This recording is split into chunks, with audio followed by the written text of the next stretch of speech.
This is how I add Mr. Beast subtitles to my videos in Finalcut Pro. I use EchoDolphin, a plugin for Finalcut Pro. I'm going to download the beta version, enter your OTP, and then download plugin.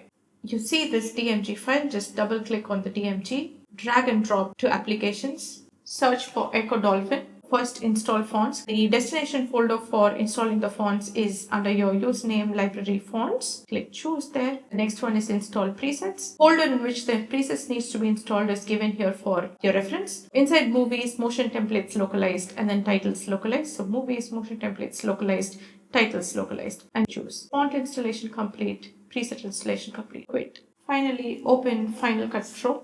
Inside Finalcut Pro, click on the plugin. For transcription, drop your video, audio, or subtitle file. And for the project, just drag and drop the project timeline. In the user presets, choose Mr. Beast style and give a word-by-word count of 1. Uncheck all of the other boxes. Replace the original gaps, remove punctuation, and generate subtitles. It takes 5 to 10 minutes for the very first time. From the second time, it takes about a minute or under for a short video.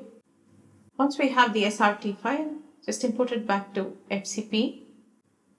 We have these Mr. Beast titles now. Command A, Command C, and then paste it onto the project. Let's play this. You're looking to start or scale an Airbnb business in Mr. Beast subtitles in no time.